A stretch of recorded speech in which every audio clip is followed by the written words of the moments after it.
സാറിന് ആദ്യത്തെ റിലീസ് ചെയ്യുന്ന ചിത്രം എന്ന് പറഞ്ഞാൽ കുട്ടിച്ചാത്തൻ തന്നെയാണ്. 3 പ്രാവശ്യം അത് വന്നു. പക്ഷെ ആ 3 പ്രാവശ്യം വന്നതിലും ചെറിയ ചെറിയ മാറ്റങ്ങളൊക്കെ കുറച്ച് മാറ്റങ്ങൾ ജിജോ വരുത്തിയിട്ടുണ്ട്. അതിലൊന്നും ഞാൻ പങ്കില്ല. എനിക്കതൊന്നും ഇഷ്ടപ്പെട്ടിട്ടുമില്ല. അത് ഞാൻ അറിഞ്ഞിരുന്നത് ഞാൻ ചെയ്തേനെ. പക്ഷെ ജിജോ എന്നോട് പറഞ്ഞിട്ടില്ല. അതിൻ്റെ ആവശ്യമില്ല. ജിജോന് ഞാൻ കൊടുത്തൊരു കളിപ്പാട്ടാണ്. എഴുതുന്ന സമയത്ത് എൻ്റെ മനസ്സിൽ ജനാർദ്ദനായിരുന്നു നായകൻ. പക്ഷെ പിന്നെ മധുര നമ്പരെക്കാട്ടിൽ അതാ ചെയ്യുന്നത് ബിജുമേനൻ. കുട്ടിച്ചാത്തനും ഞാൻ ആദ്യം താല്പര്യപ്പെട്ടിട്ടൊന്നുമില്ലായിരുന്നു. ഞാൻ ചെയ്തതിൽ ഏറ്റവും ടഫസ്റ്റ് സ്ക്രിപ്റ്റാണ്. അതാണ് എൻ്റെ അഭിപ്രായത്തിൽ കുട്ടിച്ചാത്തനും പോലും ഞാൻ അക്സെപ്റ്റ് ചെയ്യാനുള്ള കാരണം. സാങ്കേതികത്വത്തിന് നമ്മൾ സൗന്ദര്യവൽക്കരിക്കണം. എളുപ്പമല്ല. അത് എങ്ങനെ സാധിക്കുമെന്ന് എനിക്കറിയില്ല. എനിക്കെന്നെ ചിലപ്പോൾ എഴുതാൻ പറ്റിയെന്ന് വരില്ല. ഇനിയൊരു ഞാൻ ടെൻഷൻ പൊതുവെ ഇല്ലാത്ത ഒരാളാണ്. ഞാൻ ടെൻഷൻ അങ്ങനെ അക്സെപ്റ്റ് ചെയ്യില്ല. ടെൻഷനൊക്കെ അടിച്ച് തെറിപ്പിക്കാം. ഞാൻ എൻ്റെ അടുത്തേക്ക് വരണ്ട. അങ്ങനെ എന്നെയൊന്നും കത്തിയെടുത്ത് കുത്താൻ ആർക്കും പറ്റില്ല. കത്തിക്ക് മൂർച്ച പോകും. ഇപ്പം ഇതിലെ വിശാൽ കൃഷ്ണമൂർത്തി അല്ലെങ്കിൽ വാനപ്രസ്ഥത്തിലെ അത് ഈ മനുഷ്യനെ ക്യാമറയുടെ മുൻപിൽ വന്നു കഴിഞ്ഞാൽ ഈ ക്യാരക്ടറുകളുടെ ഉള്ളിലുണ്ടാവും. പിന്നെ ഞാൻ കാണുന്നത് ആ ഫ്രാക്ഷൻ ഓഫ് സെക്കൻഡ്സിൽ കാണുന്നത് ലാലിൻ്റെ വേറൊരു രൂപമാണ്. അത് മിക്ക നടന്മാരും അങ്ങനെയൊക്കെ തന്നെയാണ്. പക്ഷെ ഇയാളുടെ ഇയാൾ വളരെ ഭംഗിയായിട്ട് അതങ്ങ് ബ്ലോട്ടിംഗ് പേപ്പർ പോലെ എടുക്കും. ലാലിൻ്റെ കൂടെയൊക്കെ എപ്പോഴെങ്കിലും ഒന്ന് അനുഭവിക്കുക. അപ്പം മനസ്സിലാവും, അനുഭവിക്കുക. അപ്പം നമുക്കത് പുറത്തൊരാളോട് പറയാം. അതുപോലെ തന്നെ മമ്മൂട്ടിയൊക്കെ ഞാൻ അനുഭവിക്കുന്നുണ്ട്. ഞാനും സിനിമ അങ്ങനെ പല ആൾക്കാരും അങ്ങനെ അത് അനുഭവമാണ്. പിന്നെ സ്പേസും ഇല്ല, സ്പീഡും ഇല്ല. So sad. എന്തുവാടേ ഒന്ന് ചേഞ്ച് ആകണമെങ്കിൽ മൈജി തന്നെ പോണം. ലേറ്റസ്റ്റ് ബ്രാൻഡ് മൊബൈലുകളും ബെസ്റ്റ് ആക്സസറീസ്, ഒറിജിനൽ ബ്രാൻഡുകളുടെ wide range. MyG future, South India's largest consumer electronics and home appliances store. Change ആകൂ, വേറൊരു റേഞ്ച് ആകൂ. നമസ്കാരം. മലയാള സിനിമയുടെ ചരിത്രത്തിൽ തൻ്റെതായിട്ടുള്ള വ്യക്തിമുദ്ര പതിപ്പിച്ച ഒരാൾ, ഗുരുതുല്യൻ. 42 വർഷങ്ങൾക്ക് മുമ്പ് മനസ്സിൽ കണ്ട ഒരു സിനിമ 17 വർഷങ്ങൾക്ക് ശേഷം തിയേറ്ററുകളിൽ റിലീസാവുന്നു. പക്ഷേ നമ്മൾ മലയാളികൾ എന്തോ അത് വേണ്ടത്ര രീതിയിൽ അതിനെ സ്വീകരിച്ചില്ല.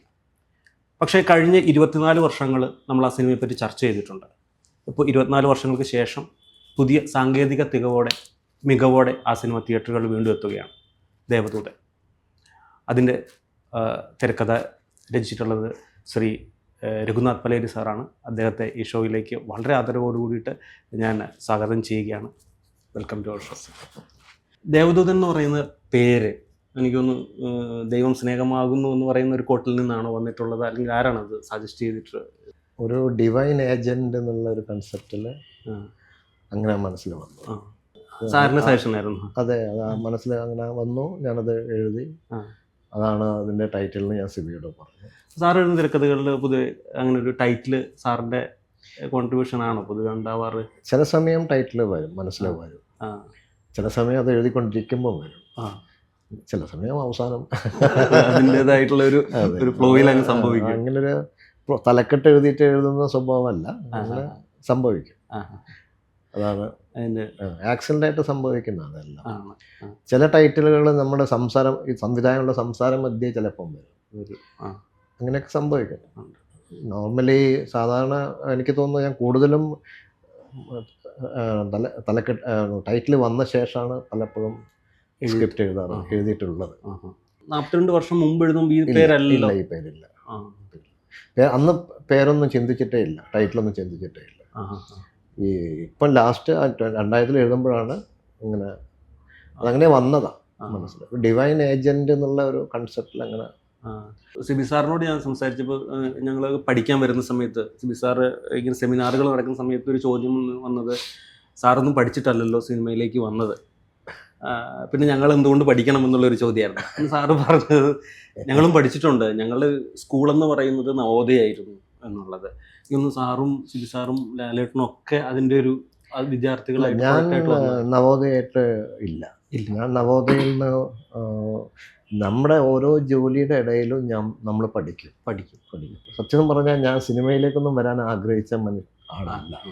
പക്ഷേ എഴുത്ത് എന്ന് പറയുന്ന സംഗതി എൻ്റെ മനസ്സിൽ ഇങ്ങനെ വരാറുണ്ട്. അത് ഞാൻ 7ാം ക്ലാസ് പഠിക്കുന്ന മുതലേ എൻ്റെ മനസ്സിൽ അത് എഴുതാനുള്ളൊരു ഒരു ഇഷ്ടം വരും. മനസ്സ് വരും.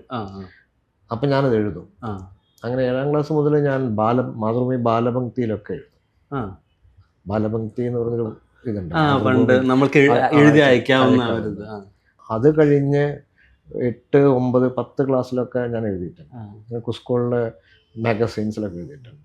എങ്ങനെ സാറിന് ഇങ്ങനെ ഒരു അങ്ങനെ ഉണ്ട് എന്നുള്ള തോന്നലൊക്കെ വന്നു തുടങ്ങി?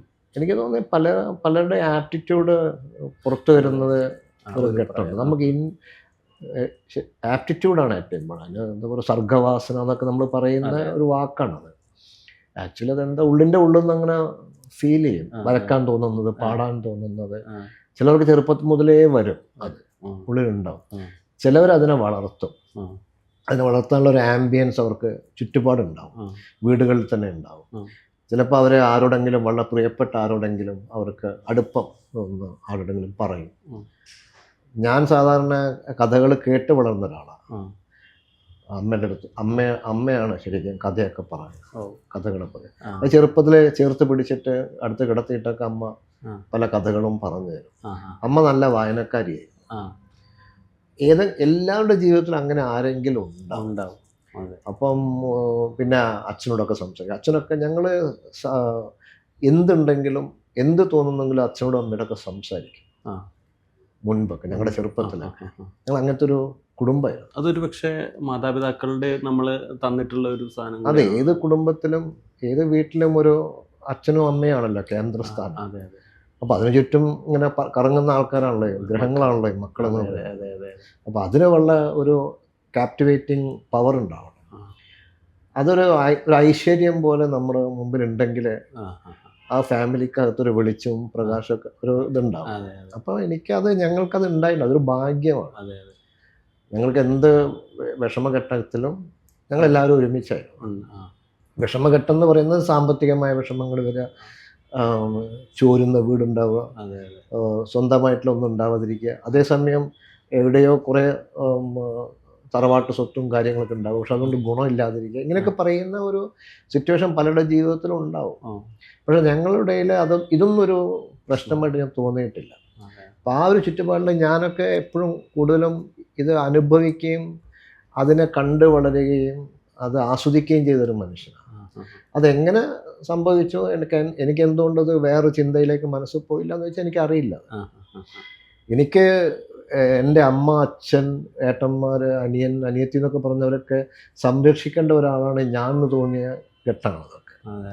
പക്ഷെ അവരെല്ലാവരും ആക്റ്റീവും അവരെല്ലാവരും അവരുടേതായ കാര്യങ്ങൾ ചെയ്യുന്നുണ്ട്. പക്ഷെ എൻ്റെ ഉള്ളിലെ തോന്നൽ ഇവരൊക്കെ ഞാൻ സംരക്ഷിക്കേണ്ടതല്ലേ, എൻ്റെ ഉത്തരവാദിത്വം എൻ്റെതും കൂടിയല്ലേ എന്നൊക്കെ തോന്നാറുന്ന ഒരാളാണ്. അപ്പം അങ്ങനെയാണ് ഞാൻ ജീവിതത്തെ കണ്ടത്. അപ്പോൾ ആ ഒരു ആംബിയൻസിൽ വളരുമ്പോൾ നമ്മൾ തന്നെ ഒന്ന് പ്രോസസ്സ് ചെയ്യപ്പെടും. അപ്പോൾ ഇതാണ് നമ്മുടെ ഉള്ളിലെ ആപ്റ്റിറ്റ്യൂഡിനെ പുറത്തു കൊണ്ടുപോയി ഒരു സംസ്കാരം നമുക്ക് എനിക്ക് മോശപ്പെട്ട വാക്കായിട്ട് മാറിക്കൊണ്ടിരിക്കും. ഒരു അതൊക്കെ നമ്മുടെ ഒരു വാക്ക് ഉപയോഗിക്കാം, അതൊന്നും ആവശ്യമില്ല. അതാണ് തന്നെ ഞാൻ പറയുകയാണ്. അത് നോർമലി വരും. അത് എല്ലാത്തിനും ഒരു കുടുംബം എന്ന് പറയുന്ന രാഷ്ട്രം എന്ന് പറയുന്നത് കണ്ട് ഒന്ന് തന്നെയാണ്. എല്ലാത്തിനും അടിത്തറ എന്ന് പറയുന്ന ഒരു പരസ്പര ബന്ധമാണ്. പരസ്പരം ഞാൻ ഉണ്ടാവണമെങ്കിൽ അയാളുണ്ട്, മറ്റേയാളുണ്ടാവണം. അങ്ങനെയാണ് സഹജാവബോധം എന്ന് പറയുന്നത് തമിഴിൽ പറയും. സഹജാവബോധം നമ്മൾക്ക് ഉണ്ടാവുക. അതേപോലെ തമിഴ് ലിറ്ററേച്ചറിലൊക്കെ ഉണ്ട് അത്. സഹജാവബോധം ഉണ്ടാവുക. അപ്പോഴാണ് ഞാൻ ഉണ്ടായിട്ട് കാര്യമില്ല, ഞാൻ ഉണ്ടാവണമെങ്കിൽ നിങ്ങൾ വേണം, നിങ്ങൾ ഉണ്ടാവണമെങ്കിൽ ഞാൻ വേണമെന്നുള്ള ബോധം നിങ്ങൾക്ക് ഉണ്ടായിക്കഴിഞ്ഞാൽ അതൊരു രമ്യതയിലായി. അപ്പം ഇങ്ങനെയുള്ളൊരു ചുറ്റുപാടിലായിരിക്കും ഞാൻ വളർന്നത്. അപ്പോൾ 7ാം ക്ലാസ്സൊക്കെ എത്തുമ്പോഴേക്കും ഞാൻ ആ ഒരു ലെവലിലേക്ക് എത്തിയിരുന്നു. അപ്പം എൻ്റെ മനസ്സിൽ ചിന്തകളൊക്കെ വരാൻ തുടങ്ങി. അപ്പം ഞാൻ എഴുതും വെറുതെ. അങ്ങനെ എഴുതി അങ്ങനെയാണ് ഞാൻ കഥകളിലേക്കൊക്കെ കടന്നത്. അങ്ങനെ എഴുതി അങ്ങനെ സ്കൂളിൽ പഠിക്കുമ്പോഴേക്കും സിനിമകൾ ഭയങ്കര ഇഷ്ടമാണ്. അപ്പം സിനിമകളൊക്കെ ഞാൻ സ്കൂളിൽ ക്ലാസ് കട്ട് ചെയ്തിട്ടൊക്കെ ചാടിപ്പോവും. പിറ്റേ ദിവസം വന്ന് അടി വാങ്ങും ക്ലാസ്സിൽ. അത് ആരും വീട്ടിലങ്ങനെ വിഷമമൊന്നും പറയില്ല. അടി കിട്ടിയ അച്ഛനോട് പറയും അടി കിട്ടിയെന്ന് പറയും. ഏത് സിനിമ കണ്ടു ഞാൻ ചാടി ഇന്നലെ ക്ലാസ് കട്ട് ചെയ്തപ്പോൾ സിനിമ കണ്ടു എന്ന് പറഞ്ഞാൽ എന്തിനാ ക്ലാസ് കട്ട് ചെയ്തതെന്ന് ചോദിക്കുന്നവർ അച്ഛൻ ചോദിക്കാനോട് ഏത് സിനിമയാണ് കണ്ടത്. അച്ഛനറിയാം എനിക്കതാരെ ക്ലാസ് കട്ട് ചെയ്യേണ്ട ആവശ്യമില്ല എന്ന് എനിക്ക് അറിയാമെന്ന് അച്ഛനറിയാം. പക്ഷെ ക്ലാസ് കട്ട് ചെയ്തതിൽ അച്ഛനെ വഴക്ക് പറയാറില്ല. ഏത് സിനിമയാണ് കണ്ടതെന്ന് ചോദിക്കുമ്പോൾ ഉണ്ടാവുന്നൊരു അച്ഛൻ അതിലാണ് എന്നെ പഠിക്കുന്നത്. സാധാരണ അത് വ്യത്യാസമാണ് ഞാൻ പറഞ്ഞു വന്നത്. മകൻ എന്തുകൊണ്ട് അത് ചെയ്യുന്നു, അത് ചെയ്തിട്ട് അച്ഛനോട് പറയുന്നു അച്ഛനെ മനസ്സിലാകുമ്പോഴേ മകനെ വഴക്ക് പറയുന്നതിന് അച്ഛൻ ചോദിക്കുന്നത് അച്ഛൻ അവൻ്റെ കൂടെ ചേരുകയാണ് ചെയ്യുന്നത്. ചേർന്നിട്ടാണ് അത് അങ്ങനെ കട്ട് ചെയ്ത് ശരിയായോ എന്ന് ഞാൻ ചിന്തിക്കുന്നത്. എന്നെ അച്ഛൻ വഴക്കൊന്നും പറയാറില്ല. അതിൽ 2 ഗുണമുണ്ട്.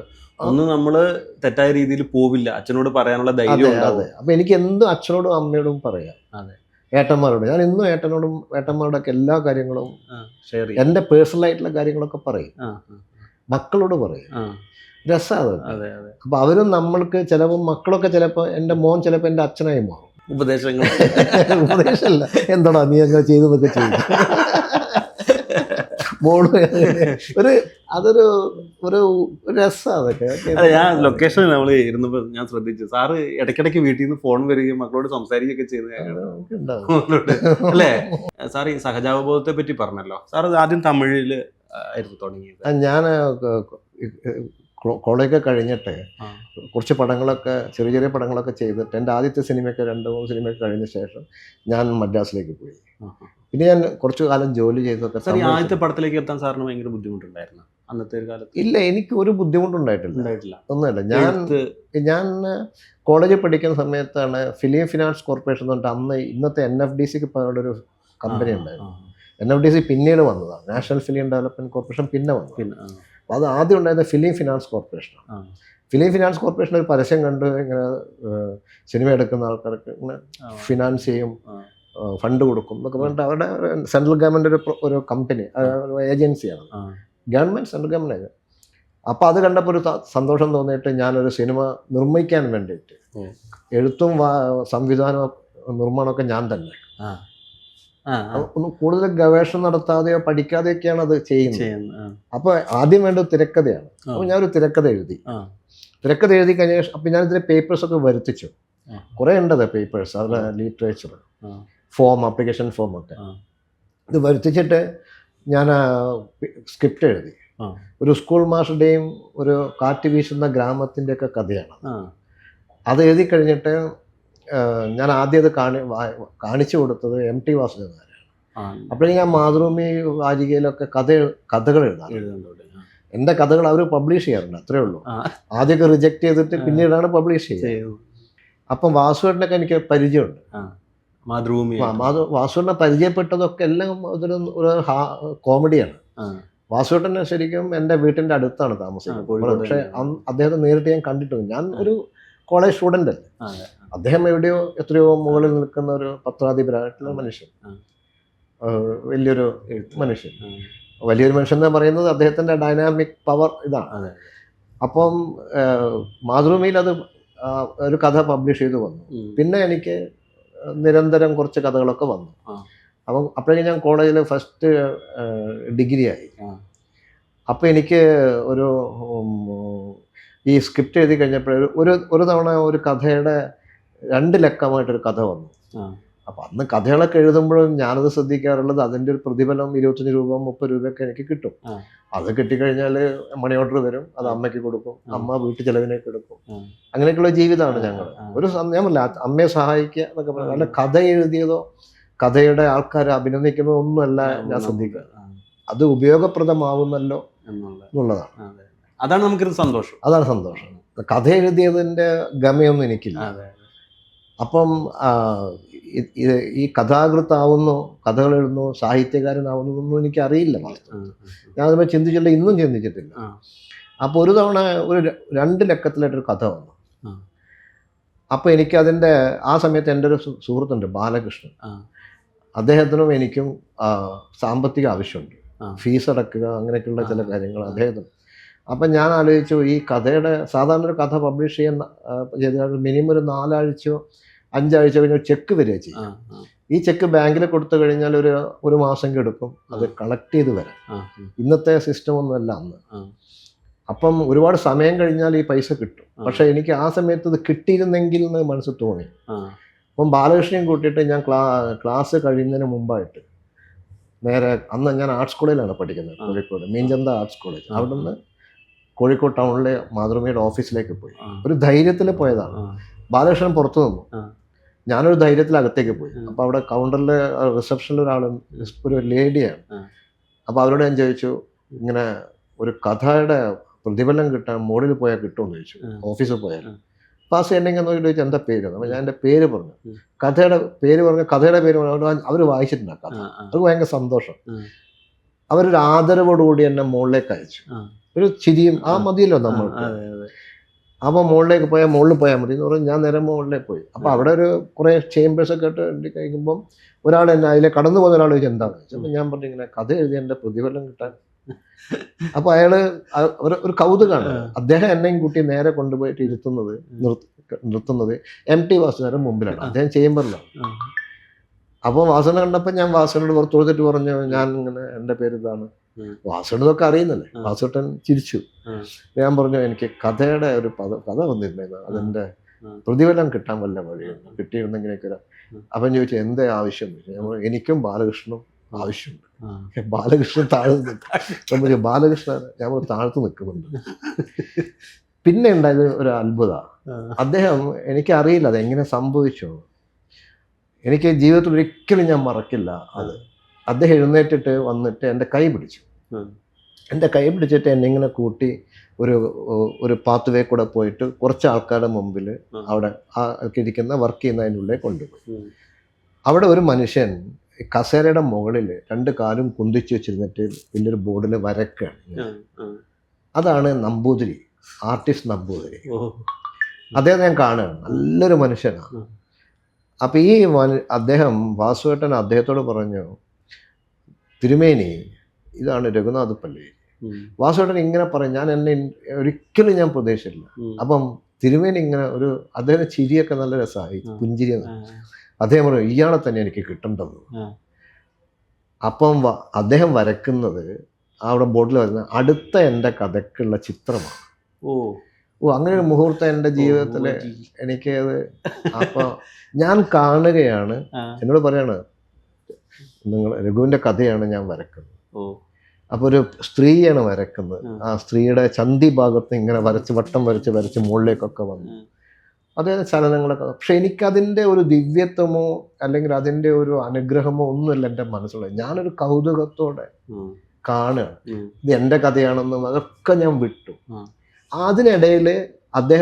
അതിനിടയിൽ ഒരാൾ വന്നിട്ട് എന്തോ ഒരു കടലാസ് എന്നെ കൊണ്ട് ഒപ്പിടിച്ചു, ഒരു ബില്ല്, റെസീറ്റ്, സ്റ്റാമ്പ് ഒപ്പിടിച്ചു. എന്നിട്ട് ഒരു കവറ് വാസുവിന് കൊടുത്തു. വാസുവിന് ആ കവറ് എൻ്റെ കീശയിൽ ഇങ്ങനെ നമ്മളൊന്നും ശ്രദ്ധിക്കുന്നില്ല, ഒന്നും ശ്രദ്ധിക്കില്ല. മാത്രമല്ല അതൊക്കെ എനിക്ക് ഫീൽ ചെയ്യുന്നില്ല, ഇങ്ങനെ ഇട്ടതൊക്കെ ഫീൽ ചെയ്യും. അത് കഴിഞ്ഞ് വാസുവിന് എപ്പോഴാണ് തിരിച്ചു പോയത് എനിക്ക് അറിയില്ല.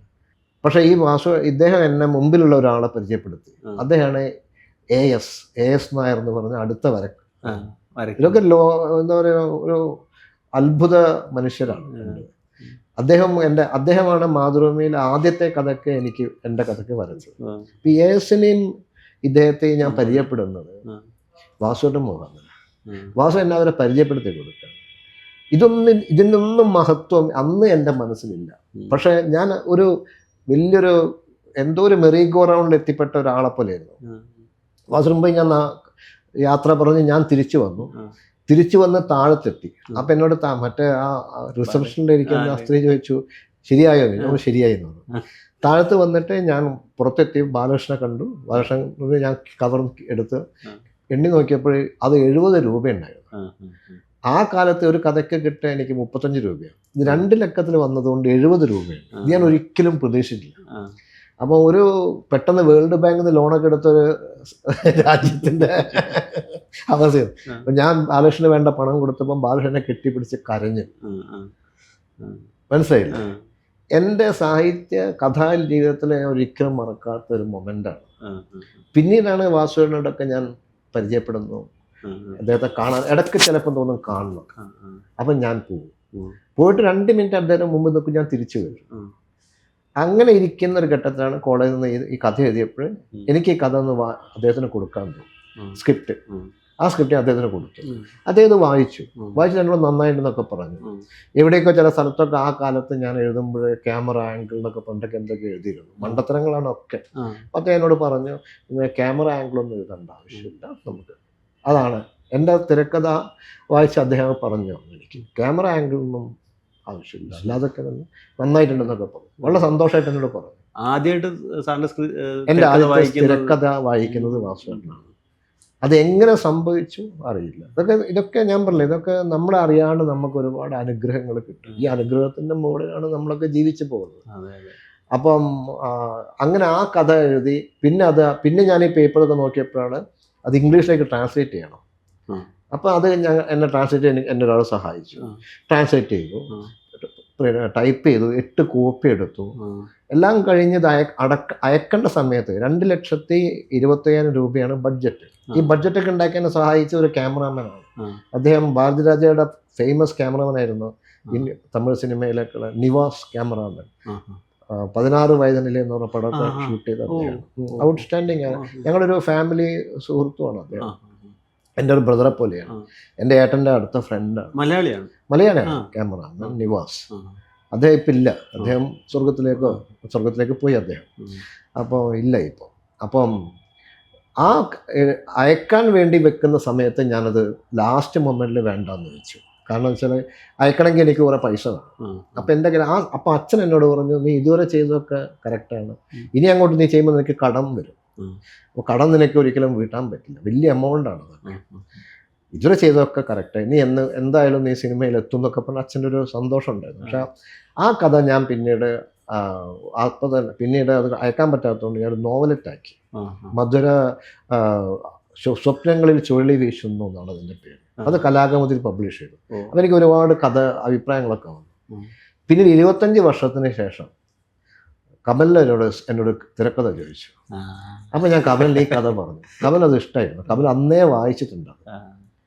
അപ്പം കമൽ എന്നോട് പറഞ്ഞു, നമുക്ക് ചെയ്യാം. അതാണ് മധുര നൊമ്പരക്കാറ്റ്.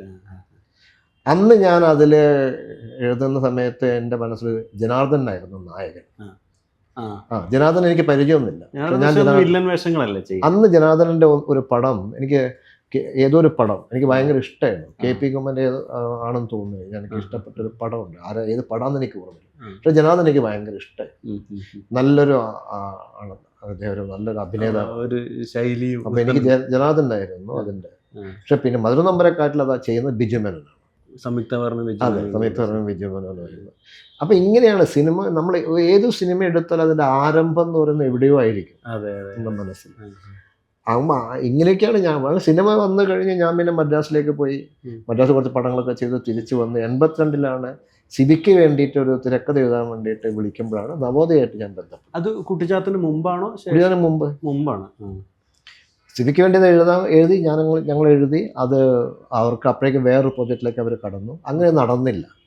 അല്ലാതെ വേറെ കാരണമൊന്നുമല്ല. അതിനെ ഓവർടേക്ക് ചെയ്തുകൊണ്ട് അവർ വേറെ പ്രോജക്റ്റിലേക്ക് പോയി. സിബി അവിടെ നിന്ന് വിട്ടു, വേറെ പടങ്ങളൊക്കെ ചെയ്തു. പിന്നെ വീണ്ടും ഒരു പടത്തിൻ്റെ ഒരു വർക്ക് ചെയ്തു. സിബി അത് വിട്ടു, നവോദയം വിട്ടു. പിന്നെ സിബി ഇൻഡിപെൻഡൻ്റ് ആയി. ഞാനും എൻ്റെ പണികളൊക്കെ ചെയ്തു. അവിടെ നിന്ന് കുറേ കഴിഞ്ഞ് 2 വർഷങ്ങൾ കഴിഞ്ഞിട്ടാണ് ജിജോന് വേണ്ടി കുട്ടിച്ചാത്തൻ ഞാൻ വർക്ക് ചെയ്യുന്നത്. കുട്ടിച്ചാത്തന് ഞാൻ ആദ്യം താല്പര്യപ്പെട്ടിട്ടൊന്നുമില്ലായിരുന്നു. എനിക്ക് നിർബന്ധം. പക്ഷേ കുട്ടിച്ചാത്തൻ ജിജോ നിർബന്ധം പറഞ്ഞ് അങ്ങനെയാണത്. ജിജോന് എന്നെ വേണമായിരുന്നു. അങ്ങനെയാണ് ഞാനത് പെടുന്നത്. പക്ഷേ നവോദയമായിട്ടുള്ളൊരു കണക്ഷൻ്റെ സംഭവം ജിജോയായിട്ടും പരിചയപ്പെടാനും അവർക്ക് എന്നെ മനസ്സിലാക്കാനും കിട്ടിയൊരു അവസരമായിരുന്നു സിബിയുടെ ഈ വർക്ക്.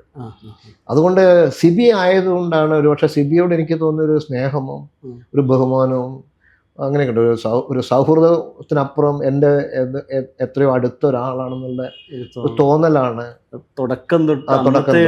അതെ, അതായിരിക്കാം ഒരുപക്ഷെ. അതാണ് എൻ്റെ അഭിപ്രായത്തിൽ കുട്ടിച്ചാത്തനം പോലും ഞാൻ അക്സെപ്റ്റ് ചെയ്യാനുള്ള കാരണം. സിബി അല്ല, കുറച്ചും കൂടെ ഒരു ഹാർഷായിട്ടുള്ള ഒരാളാണ്, അല്ലെങ്കിൽ ഞാൻ സംവിധായകൻ എന്നുള്ളൊരു ഭാവമൊക്കെ കാണിക്കുന്ന ഒരാളാണെങ്കിൽ ഒരുപക്ഷെ ഞാനത് അക്സെപ്റ്റ് ചെയ്തിട്ടുണ്ടാവില്ല. അത് തന്നെ ജിജോയോടൊക്കെ ചിലപ്പോൾ ഞാൻ അങ്ങനെ ഒരു സൗഹൃദം ഉണ്ടാവാൻ സാധ്യതയില്ല. എല്ലാത്തിനും ഒരു കാരണമുണ്ട്. കുട്ടിച്ചാത്തൻ സാറ് സ്ക്രിപ്റ്റ് എഴുതുമ്പോൾ ഇത് ഇങ്ങനെയൊക്കെയാണ് വരാൻ പോകുന്നത്, 3D അങ്ങനത്തെ ഒക്കെ ഒരു സാറിന് മനസ്സിൽ കണ്ടുകൊണ്ടാണോ അതിന്റെ സ്ക്രിപ്റ്റ്? കുട്ടിച്ചാത്തൻ സിനിമ ഞാൻ കണ്ടുകൊണ്ട് തന്നെയാണല്ലോ എഴുതുന്നത്. വിഷ്വൽ മനസ്സിൽ കണ്ടുകൊണ്ടല്ലേ. പക്ഷേ 3D ഇമേജ് ഒക്കെ ആണ്. അതെ, 3D ഇമേജ് ഇന്ത്യയിൽ അത് ചെയ്യുന്നതിന് മുമ്പായിട്ട് ഞാൻ കുറച്ച് കാര്യങ്ങൾ കണ്ടിട്ടുണ്ട്. ജിജോനോട് എനിക്കറിയാം. ആദ്യത്തെ cinema 3D cinema house of wax എന്ന സിനിമയാണ്. ഞാൻ കണ്ടിട്ടൊന്നുമില്ല. പക്ഷെ എനിക്ക് അതിൻ്റെ ലിറ്ററേച്ചറും കാര്യങ്ങളൊക്കെ ഞാൻ കണ്ടിട്ടുണ്ട്. 3 ഡയമെൻഷനിൽ എന്താണെന്നുള്ളത് നമുക്ക് പഠിച്ചെടുക്കാവുന്നതേ ഉള്ളൂ. അതാണ് 3 ഡയമെൻഷൻ. അതിൻ്റെ ടെക്നിക്കൽ സാധ്യതകൾ അന്നത്തെ വളരെ ലിമിറ്റഡ് ആയിരുന്നു. അതൊക്കെ ഞാൻ മനസ്സിലാക്കുന്നത് ജിജോൻ്റെ അടുത്തു നിന്നാണ്. എത്രയോ ലിമിറ്റഡ് ആണെന്നും എളുപ്പമല്ല എന്നുള്ളതും. പക്ഷെ അതിനുള്ള എളുപ്പത്തിലേക്ക് എളുപ്പം വെച്ചിട്ട് മനോഹരമാക്കാൻ ഞങ്ങൾക്ക് സാധിച്ചു. അതിനു വേണ്ടി ജിജോനെ സപ്പോർട്ട് ചെയ്യാൻ എനിക്ക് സാധിച്ചു. ആ സിനിമയിൽ ഞാൻ ജിജോനെ കൂടെ നിന്ന് വർക്ക് ചെയ്തിട്ടുണ്ട്. അപ്പോൾ എനിക്ക് ജിജോൻ്റെ ഒരു ക്വാളിറ്റി എന്താണെന്ന് വെച്ചാൽ അദ്ദേഹത്തിന് ഇഷ്ടപ്പെട്ട് കഴിഞ്ഞാൽ അദ്ദേഹം ആഗ്രഹിക്കുന്ന ഒരു സാധനം നമുക്ക് കൊടുക്കാൻ സാധിച്ചു. അദ്ദേഹത്തിന് അവരോട് ഭയങ്കര ബഹുമാനം, അദ്ദേഹത്തിന് ഭയങ്കര ഒരു അറ്റാച്ച്മെന്റ്, സ്നേഹമുള്ള ഒരു മനുഷ്യനാണ്. വ്യത്യസ്തമായ ഒരു സൗഹൃദമാണ്. എനിക്ക് ഭയങ്കര ഇഷ്ടമാണ് ജിജോ. എന്തത് ഒരു പ്രാണനെ പോലെ ഞാൻ കൊണ്ടു നടക്കുന്ന സൗഹൃദങ്ങളിലൊന്നാണല്ലേ. കുട്ടിച്ചാത്തനും എനിക്ക് ഓർമ്മ വരുമ്പോൾ എനിക്ക് പെട്ടെന്ന് ഓർമ്മ വരും, സ്കൂളിൽ നിന്നൊക്കെ എല്ലാവരും കുട്ടിച്ചാത്തൻ കാണാൻ കൊണ്ട് ഐസ്ക്രീം കിട്ടുന്ന സമയത്ത് പുറകിൽ നിർത്തുന്ന എൻ്റെ തലക്കിട്ട് ഒറ്റയടി ഐസ്ക്രീം. പെട്ടെന്ന് കുട്ടികളല്ലേ, കുട്ടിച്ചാത്തൻ എന്ന് പറയുമ്പോൾ പെട്ടെന്ന് എനിക്ക് ഓർമ്മ അതൊരു ഇല്യൂഷൻ ക്രിയേറ്റ് ചെയ്യാണ്. ഫോഴ്സ്ഡ് പെർസ്പെക്റ്റീവ് എന്ന് പറയും. നമ്മുടെ മുമ്പിലേക്ക് അത് എത്തും. അത് നന്നായിട്ട് ചെയ്യണം. അതിനെ സാങ്കേതികത്വം പഠിക്കണം, അതിനെ സൗന്ദര്യവൽക്കരിക്കണം. അത് എളുപ്പമല്ല, അത് പറയാൻ എളുപ്പമാണ്. പക്ഷേ 3D എടുക്കുന്ന എത്രയോ ക്യാമറ ഫോട്ടോഗ്രാഫേഴ്സ് ഉണ്ട്, സ്റ്റീരിയോഗ്രഫി പഠിച്ച എത്രയോ ക്യാമറമാന്മാരുണ്ട്, എത്രയോ. പക്ഷെ ഇതിൻ്റെ ലൈറ്റിങ്, ആ കുട്ടിച്ചാത്തൻ്റെ ഒരു ക്വാളിറ്റി അതിൻ്റെ ക്യാമറാമാൻ അശോക് കുമാറാണ്. അദ്ദേഹത്തിൻ്റെ ആ ലൈറ്റിങ്ങും അദ്ദേഹത്തിൻ്റെ ചെയ്തു വെച്ചിരിക്കുന്ന ഒരു സിൽക്ക് സ്റ്റോണാണ് അത്. എനിക്ക് അത്രയും സുഖം, അത്രയും ഒരു 3 ഡയമെൻഷണൽ എഫക്റ്റ് ഞാൻ പിന്നീട് ഒരു പടത്തിലും കണ്ടിട്ടില്ല. അതെ, അത് നന്നായിട്ട് രസകരമായിട്ട് ഉപയോഗിച്ചു. അതാണ് എൻ്റെ ഒരു ഗുണം. ഞങ്ങൾ സ്ക്രിപ്റ്റിലും ഞാൻ ജിജോട് പറഞ്ഞിട്ടുണ്ട്, അതിൽ എല്ലാത്തിലും കഥയുണ്ട്. ഓരോ എലമെന്റിലും കഥ നിറച്ചിട്ടാണ് ഞാനത് എഴുതിയത്. വെറുതെ ഉള്ള ഒരു തമാശയല്ല, എൻജോയ് ചെയ്യാൻ പറ്റുന്ന കുറേ സാധനങ്ങൾ. അങ്ങനെ ചെയ്താലേ അത് നിൽക്കുള്ളൂ. അല്ലെങ്കിൽ നമുക്ക് അരോചകമാവും, നമ്മൾ ഡിസ്റ്റർബ്ഡ് ആവും, നമ്മൾ ആസ്വദിപ്പിക്കാൻ പറ്റും. അതാണ് അതിന്റെ രസം അല്ലേ, ടെക്നിക്കാലിറ്റിയും ആ രസവും കൂടെ ചേർത്തുകൊണ്ടുള്ള. അതെ, സാങ്കേതികത്വത്തിന് നമ്മൾ സൗന്ദര്യവൽക്കരിക്കണം. എളുപ്പമല്ല. അത് എങ്ങനെ സാധിക്കുന്നത് എനിക്കറിയില്ല. എനിക്ക് തന്നെ ചിലപ്പോൾ എഴുതാൻ പറ്റിയെന്ന് വരില്ല, അറിയില്ല. നമ്മൾ വളരെ ശ്രദ്ധിക്കണം.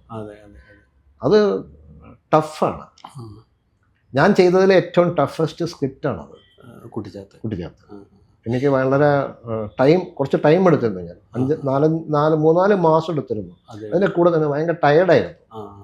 അവസാനം ഷൂട്ടിംഗ് തുടങ്ങുന്നതിന് മുമ്പായിട്ട് ഞാൻ തിരക്കഥ കംപ്ലീറ്റ് അദ്ദേഹത്തിന് കൊടുത്തിട്ട് എല്ലാം സംസാരിച്ച് കഴിഞ്ഞിട്ട് ഞാൻ പോവാണ്. ഞാൻ പറഞ്ഞു ഞാനില്ല ഇനി. ജിജോ സമ്മതിച്ചില്ല. ജിജോ ഷൂട്ടിങ്ങിന് കൂടെ നിൽക്കാൻ വേണ്ടി നിർബന്ധിച്ചിട്ടാണ് ഞാൻ നിൽക്കുന്നത്. പക്ഷെ നിന്നതിൻ്റെ ഗുണം എനിക്കുണ്ട്, ആ പടത്തിനുണ്ട്. ഷൂട്ടിംഗ് എക്സ്പീരിയൻസ് എങ്ങനെയുണ്ടായിരുന്നു? ഭയങ്കര ത്രില്ലായിരുന്നു. ടെൻഷനും ഉണ്ട്. അതെ, ഞാൻ ടെൻഷൻ പൊതുവെ ഇല്ലാത്തൊരാളാണ്. ഞാൻ ടെൻഷൻ അങ്ങനെ അക്സെപ്റ്റ് ചെയ്യില്ല. ടെൻഷനൊക്കെ അടിച്ച് തെറിപ്പിക്കാൻ ഞാൻ എൻ്റെ അടുത്തേക്ക് വരണ്ട. എന്നെ ടെൻഷൻ ആക്കി തന്നാൽ അവരെ പോലും ഞാൻ തിരിച്ച് തമാശയാക്കിയിട്ട് ഞാൻ സ്ഥലം അങ്ങനെ എന്നെ ഒന്നും കത്തിയെടുത്ത് കുത്താൻ ആർക്കും പറ്റില്ല. കത്തിക്ക് മൂർച്ച പോകും. സാറിനെപ്പോഴും ഈ ചിരി ഉണ്ടല്ലോ. അല്ല, ഞാൻ എന്താ പറഞ്ഞത്, നമ്മളങ്ങനെ ടെൻഷൻ അടിക്കേണ്ട ആവശ്യമൊന്നുമില്ല. ഞാൻ പറഞ്ഞ ഒരു പുതിയ ടെക്നിക്കൽ സാധനമാണ്. നമുക്ക് ടെൻഷൻ, നമ്മളൊരു ക്രിയേറ്റീവ് വർക്കിൽ നമ്മൾ ടെൻഷൻ എന്ന് പറഞ്ഞ സംഗതി ഉപയോഗിച്ച് നമുക്ക് ആ ക്രിയേഷൻ തെറ്റിപ്പോകും. നമ്മൾ ചത്തുപോകും. നമ്മൾ എന്തിനാണ് അങ്ങനെ ടെൻഷൻ അടിക്കുന്നത്? സാറിന് ആദ്യത്തെ റീ റിലീസ് ചെയ്യുന്ന ചിത്രം എന്ന് പറഞ്ഞാൽ പിന്നെ കുട്ടിച്ചാത്തൻ തന്നെയാണ്. എത്ര പ്രാവശ്യം? 3 പ്രാവശ്യം അത് വന്നു. പക്ഷെ ആ 3 പ്രാവശ്യം വന്നതിലും ചെറിയ കുറച്ച് മാറ്റങ്ങൾ ജിജോ വരുത്തിയിട്ടുണ്ട്. അതിലൊന്നും ഞാൻ പങ്കില്ല. എനിക്ക് അതൊന്നും ഞാൻ പങ്കില്ല. അത് ചില സ്ഥലത്തൊക്കെ അവര് അതേപോലെ തന്നെ സാധനം എന്താ ഉണ്ടാക്കി വെച്ചൊന്നും മാത്രമേ ഉള്ളൂ. എനിക്കതൊന്നും ഇഷ്ടപ്പെട്ടിട്ടുമില്ല. അതൊക്കെ അങ്ങനെയല്ല ചെയ്യേണ്ടത്. അത് എൻ്റെ ഒരു ഡോമിനേഷൻ, മനസ്സിലെ ഡോമിനേഷൻ അല്ല കേട്ടോ. എനിക്ക് അതിനോട് ചേർത്ത് വെച്ച് ആസ്വദിക്കാൻ പറ്റിയിട്ടില്ല. പക്ഷെ അത് ബിസിനസ് ആയതുകൊണ്ട് അദ്ദേഹത്തിന് ചെയ്തേ പറ്റൂ. അത് പക്ഷെ അത് ആസ്വാദ്യവൽക്കരിക്കാമായിരുന്നു. അതെനിക്ക് തോന്നിയിരുന്നു. അത് ഞാൻ അറിഞ്ഞിരുന്ന ഞാൻ ചെയ്തതന്നെ. പക്ഷെ ജിജോ എന്നോട് പറഞ്ഞിട്ടില്ല, അതിൻ്റെ ആവശ്യമില്ല. ജിജോന് ഞാൻ കൊടുത്തൊരു കളിപ്പാട്ടാണ് അപ്പൊ ജിജോ എപ്പോഴും അതിൽ തന്നെ ഇരിക്കും. അത് വലിയൊരു കാര്യമല്ല. ഇപ്പം ഈ സിയാദ്, ഈ ദേവദൂതൻ വളരെ ഇഷ്ടപ്പെട്ടൊരു പടമാണ്. അദ്ദേഹത്തിനുള്ളിലുള്ളതാണ്. അദ്ദേഹത്തിന് ഇതിനൊരു കമേഴ്ഷ്യലായിട്ടല്ല, അദ്ദേഹം ഇതിനൊരു പോയട്രി ആയിട്ട് കാണുകയാണ്. വീണ്ടും അദ്ദേഹം ഒന്ന് പാടി നോക്കുകയാണ് ആ കവിത. സിബി നന്നായിട്ട് ചെയ്തൊരു പടമാണത്. സിബിയുടെ ഏറ്റവും നല്ല വർക്കുകളിൽ ഒന്നാണിത്. അപ്പോൾ അത് എനിക്ക് കിട്ടിയൊരു അനുഗ്രഹമാണ്. സാറ് പിന്നെ വാനപ്രസ്ഥമാണെങ്കിലും സാറിൻ്റെ 1 മുതൽ 0 വരെ എന്ന് പറയുന്ന സിനിമയിലൊക്കെ ലാലേട്ടൻ ആയിരുന്നു. ആസ് എ സ്ക്രിപ്റ്റ് റൈറ്റർ എന്നുള്ള രീതിയിലും ആസ് എ ഡയറക്ടർ എന്നുള്ള രീതിയിലും ആ ആക്ടർ എങ്ങനെയാണ് ക്യാരക്ടറിനെ ഉൾക്കൊള്ളുന്നതും സ്ക്രിപ്റ്റ് റൈറ്ററോടുള്ള ഒരു കമ്മ്യൂണിക്കേഷനും അല്ലെങ്കിൽ ഒരു ഡയറക്ടറോടുള്ള കമ്മ്യൂണിക്കേഷനും? സി, ഞാൻ ഈ അസാധാരണമായ അഭിനേതാക്കൾ ഒരുപാട് പേരെ കണ്ടിട്ടുണ്ട്. അതിൽ പുരുഷനും സ്ത്രീയും ഉണ്ട്, സ്ത്രീകളും ഉണ്ട്, ഒരുപാട് പേരുണ്ട്. കൊട്ടാരക്കര ശ്രീധരൻ നായർ മുതൽ മീന മുതൽ അങ്ങനെ ഒരുപാട് ഒരുപാട് ഒരുപാട് അത്ഭുതം തോന്നിപ്പിക്കുന്ന വിധത്തിലൊക്കെ നമുക്ക് തോന്നും. മേലപ്പറമ്പിലാണ് വീട്ടിലെ മീനയൊക്കെ എടുത്തു നോക്കിയാൽ ഇങ്ങനത്തെ ഒരു അമ്മ എവിടെയുള്ള നമ്മൾ എത്രയോ കാണുന്ന പരശത അമ്മമാരുടെ നിറഞ്ഞ വാത്സല്യവും സ്നേഹവും സങ്കടവും നീറ്റലും അമർഷവും ഒക്കെ വെച്ചുകൊണ്ട് ജീവിക്കുന്ന അമ്മമാർ എത്രയുണ്ട് നമ്മുടെ ചുറ്റും. പക്ഷെ മീനയെ കണ്ടു കഴിഞ്ഞാൽ നമ്മൾ ആർക്കെങ്കിലും തോന്നുക ഇവർക്ക് നമ്മുടെ ചുറ്റും കാണുന്ന ആൾക്കാരെ നമ്മൾ എഴുതുമ്പോഴാണ് ആയിരിക്കും ഈ ഇത്രയും ഡീപ്പായിട്ട് ആൾക്കാർക്ക് കണക്ട് ചെയ്യാൻ പറ്റുന്നത്. എഴുത്തുകാരൻ ഇപ്പം ഞാൻ കാണുന്ന മനസ്സിൽ കാണുന്ന ഒരുപാട് അമ്മമാരുണ്ട്, ചേച്ചിമാരുണ്ട്, അനിയത്തിമാർ പലരുണ്ട്. അതിലൊക്കെ നമുക്ക് കാണാതെ എവിടെയെങ്കിലും ഇല്ലാതെ ഒരിക്കലും എനിക്ക് കാണാൻ പറ്റില്ലല്ലോ. നമ്മൾ എന്നെ സംബന്ധിച്ചിടത്തോളം ഭൂമിയിൽ ഞാൻ കാണുന്നതേ ഞാൻ പകർത്തിയിട്ടുള്ളൂ. ഒരു ഫോട്ടോ മെമ്മറി പോലെയാണ് ചിന്തകളിലൂടെ. പിന്നെ ആ ഇമേജുകളെ ഞാൻ കൂട്ടി യോജിപ്പിക്കുമ്പോഴാണ് ഒരു കഥയുണ്ടാകുന്നത്. അതിനുള്ളിൽ ഈ കഥേൻ്റെ അകത്ത് ഒരു ഫീലിങ്ങും കാര്യങ്ങളൊക്കെ ഇതൊക്കെ എന്നിലൂടെ വരുന്നത് സത്യം പറഞ്ഞാൽ ഞാനായിട്ട് ക്രിയേറ്റ് ചെയ്യുന്നതല്ല, ഞാൻ കാണുന്നത് പെറുക്കിയെടുക്കുന്നതാണ്. അതെങ്ങനെ ചേർക്കുന്നു എന്നുള്ളിടത്താണ് എൻ്റെ സർഗപരമായ ഒരു ടാലൻ്റ് ഉള്ളത്, കാഴ്ചപ്പാട്.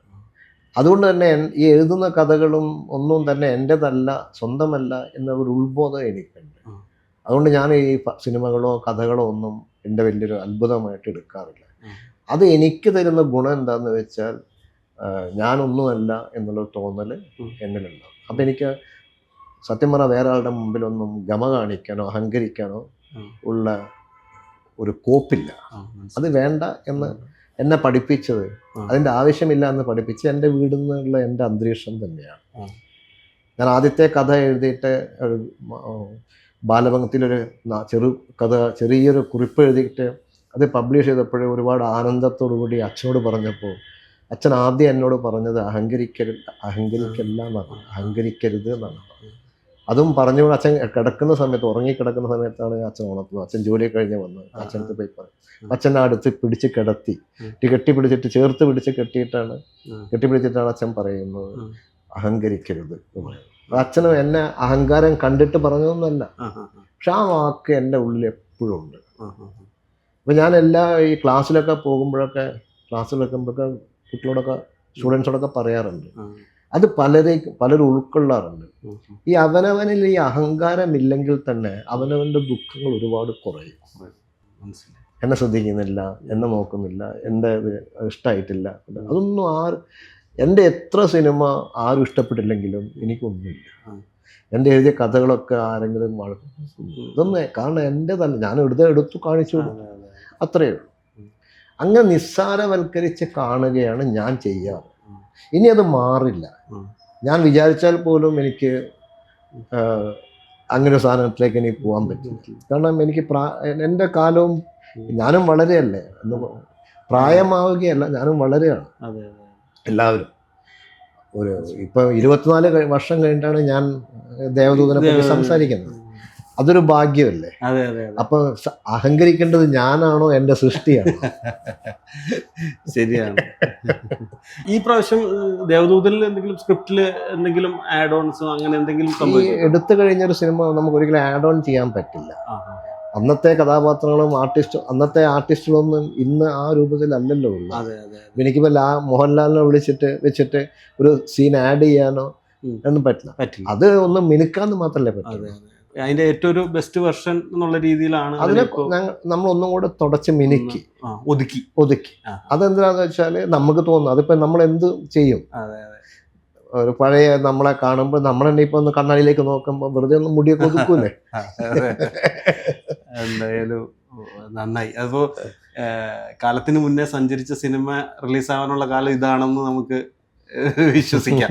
ഒരു വലിയ വിജയമായിട്ട് സാർ. എന്നോട് എന്തോ മോഹൻലാലിനെ പറ്റി ഞാനത് ചോദിച്ചു. ആ ചോദ്യം എന്താണ്? ഒരു സ്ക്രിപ്റ്റ് റൈറ്ററോട് അല്ലെങ്കിൽ ഒരു ഡയറക്ടറോട് അദ്ദേഹം എങ്ങനെയാണ് ക്യാരക്ടറെ ഉൾക്കൊള്ളാൻ വേണ്ടിയിട്ടുള്ള സംസാരങ്ങൾ അല്ലെങ്കിൽ എങ്ങനെയാണ് അപ്രോച്ച് ചെയ്യാന്നുള്ളതാണ് ഞാൻ ക്യാരക്ടർ. ഇപ്പൊ ലാലിനെ സംബന്ധിച്ചോളം എനിക്ക് തോന്നിയത് ചുരുക്കി പറഞ്ഞാല്, ഞാൻ ലാലിനൊരു സംഗതി എഴുതി കഴിഞ്ഞാൽ ഇനി എൻ്റെ ഉള്ളിൽ അത് ഉണ്ടാവും. ഇപ്പം ഇതിൽ വിശാൽ കൃഷ്ണമൂർത്തി അല്ലെങ്കിൽ വാനപ്രസ്ഥത്തിലെ അത്, അല്ലെങ്കിൽ ഞാൻ ആദ്യം ചെയ്ത പടമുണ്ട് നസീമ, ലാല അഭിനയിച്ചത്. ഇതെല്ലാം തന്നെ ഞാൻ ഈ മനുഷ്യനെ കാണുമ്പോൾ, ഈ മനുഷ്യനെ ക്യാമറയുടെ മുൻപിൽ വന്നു കഴിഞ്ഞാൽ ഈ ക്യാരക്ടറുകളുടെ ഉള്ളിലുണ്ടാവും. പിന്നെ ഞാൻ കാണുന്നത് ആ ഫ്രാക്ഷൻ ഓഫ് സെക്കൻഡ്സിൽ കാണുന്നത് ലാലിൻ്റെ വേറൊരു രൂപമാണ്. അത് മിക്ക നടന്മാരും അങ്ങനെയൊക്കെ തന്നെയാണ്. പക്ഷെ ഇയാൾ വളരെ ഭംഗിയായിട്ട് അതങ്ങ് ബ്ലോട്ടിംഗ് പേപ്പർ പോലെ എടുക്കും. പക്ഷെ നമുക്ക് എന്തോ ഒരു ഇത് തോന്നും. എനിക്ക് എപ്പോഴും എൻഹാൻസ്ഡ് മൂഡിലായിട്ടാണ് തോന്നാറ്. അങ്ങനത്തെ ചോദിക്കും അത് ഇങ്ങനെയാണോ അങ്ങനെയാണോ എന്നൊക്കെ വീണ്ടും ചില സമയങ്ങളിൽ ചോദിക്കും. അദ്ദേഹം അത് അറിയാനുള്ള എന്തെങ്കിലും ത്വരയുണ്ടെങ്കിൽ അദ്ദേഹം ചോദിക്കും. ദേവദൂതനൊക്കെ ഞങ്ങൾ സംസാരിക്കാറുണ്ട് എപ്പോഴും. ഒരു കഥാപാത്രത്തെക്കുറിച്ച് അത് അവതരിപ്പിക്കുന്ന നടനോടോ നടിയോടോ സംസാരിക്കുക എന്ന് പറയുന്നത് വലിയ ഭാഗ്യമാണ്. അത് കിട്ടണം. അത് രസമല്ലേ? അത് എത്രത്തോളം മിനുക്ക് കാണിച്ചു കൊടുക്കാൻ, കഥകളിക്ക് മിനുക്കുന്ന മാതിരിയാണ്. മിനുക്ക് കാണിച്ചു കൊടുക്കാൻ സാധിച്ചാൽ അത്രയും ഭാഗ്യമല്ലേ. നമ്മൾ കമ്മ്യൂണിക്കേറ്റ് ചെയ്യാൻ ആകെയുള്ളത് എന്താണ്? വാക്കുകളാണ്. പിന്നെ ഞാൻ കാണുന്നതിനെ മനസ്സിൽ കാണുന്ന ഒരു അൺനോൺ ഇമേജ് ഉണ്ട്. അത് എനിക്ക് മാത്രമേ കാണാൻ പറ്റൂ, വേറെ ആർക്കും കാണിക്കാൻ പറ്റും. അപ്പൊ അത് എത്രത്തോളം പകർത്താൻ പറ്റും, അത് സാധിക്കുക എന്ന് പറഞ്ഞ വലിയ കാര്യമല്ലേ. ഭയങ്കര രസമാണ്. അത് അനുഭവിച്ചറിയണം. ലാലിന്റെ കൂടെ ഒക്കെ എപ്പോഴെങ്കിലും ഒന്ന് അനുഭവിക്കുക, അപ്പം മനസ്സിലാവും. അനുഭവിക്കുക. അപ്പൊ നമുക്കത് പുറത്ത് ഒരാളോട് പറയാം. അതുപോലെ തന്നെ മമ്മൂട്ടിയൊക്കെ ഞാൻ അനുഭവിക്കുന്നുണ്ട്. ഞാനും അങ്ങനെ പല ആൾക്കാരും അങ്ങനെ അത് അനുഭവമാണ്. അത് അനുഭവിക്കണം. ഞാൻ അദ്ദേഹത്തെ ഒരാളെ പറ്റി മാത്രം പറഞ്ഞിട്ട് കാര്യമില്ല. അതുകൊണ്ട് ഞാൻ പറയുന്നത് സിനിമ ഉണ്ടാക്കുക. സാറിപ്പോ അങ്ങനെ ആക്ടർ എന്നുള്ള രീതിയിലാണ് ഇപ്പൊ മൂവ് ചെയ്തോണ്ടിരിക്കുന്നത്. അത് സംഭവിച്ചു പോയതാണ്. സാറിനോട് ഞാനും അഭിനയിച്ചു. സന്തോഷം, ഒരുപാട് സന്തോഷം. അപ്പോൾ സാറ് ദേവദൂതൻ വലിയ വീണ്ടും പുതിയ സിനിമ ഹിറ്റാവട്ടെ. ഇത് ഇഷ്ടപ്പെടും ആൾക്കാർ, ഉറപ്പായി എനിക്ക്. വളരെ സന്തോഷം. ഇത്ര സമയം ഇതിൽ ഒരുപാട് അനുഭവങ്ങൾ ഷെയർ ചെയ്തതിന് വളരെ സന്തോഷം. Thank you sir.